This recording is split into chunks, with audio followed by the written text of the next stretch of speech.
la maison d'édition n'a pas de distributeur. Moi, je sors, parce que c'est chez l'imprimeur, le très beau Noël à Cuba, qui est une grande œuvre, que les médias reconnaissent comme une grande œuvre, mais comme il n'est pas disponible à nulle part, parce que la maison a et ça fait partie de l'héritage qu'on m'a laissé, a juste quelques comptes avec un certain nombre de libraires au Québec. T'as beau parler d'un livre, s'il n'est pas disponible, il ne se vend pas. Alors moi, ça a été... donc c'est une année, moi, je pense que ma première année à la prise de parole, j'ai eu bien plus de peine qu'autre chose. Il y a eu... Ça a été comme, oh non! Vraiment! Donc il a fallu que tu mettes sur pied tout un réseau de distributeurs.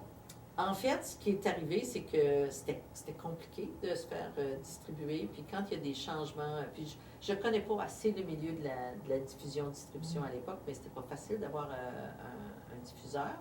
Donc, c'est l'époque où on met le regroupement des éditeurs sur pied avec le premier mandat, le mandat le plus important à l'époque. Même s'il y avait le mandat de représentation politique et d'échange d'histoire à succès puis de manière de faire, c'est là dès le début. Le problème le plus urgent dont il faut s'occuper, c'est le fait qu'à part les éditions d'Acadie, je pense qu'il n'y a personne qui a de diffuseur au Québec. Puis on a beau essayer de diffuser dans nos milieux, puisqu'on réussit à faire des ventes en Ontario, là, puis en Acadie, ils faisaient des ventes sur leur petit réseau, mais ça voulait dire que les livres n'étaient pas... Un livre qui n'est pas visible, là, tu ne peux pas l'acheter. Voilà. Donc, je suis déjà, dès le début, profondément engagée dans la création du regroupement des éditeurs. Je suis vraiment... oui, ça va être un dossier qui va occuper probablement entre 10 et 15 de mon temps, peut-être même plus certaines années, pendant toute la décennie 90. Tu as d'ailleurs présidé le regroupement.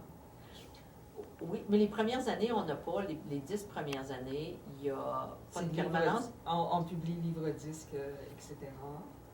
En fait, les 10 premières années, c'est essentiellement l'embauche d'Éric Faneuf et la diffusion.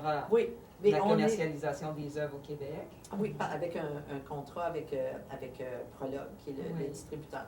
Donc, et Éric qui fait le travail de diffusion, donc de présentation des livres aux libraires. Le regroupement, c'est ça. Tout le reste, alors, il n'y a presque pas de ressources au regroupement. Non.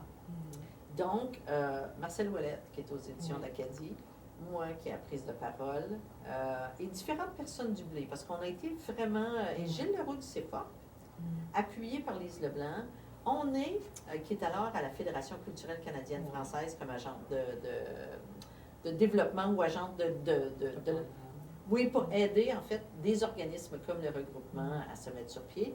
Alors, Lise Leblanc, donc, on est la permanence. Oui. Donc, on n'est pas juste... Il n'y a pas de directeur général. Non. Donc, on est la permanence. C'est nous qui...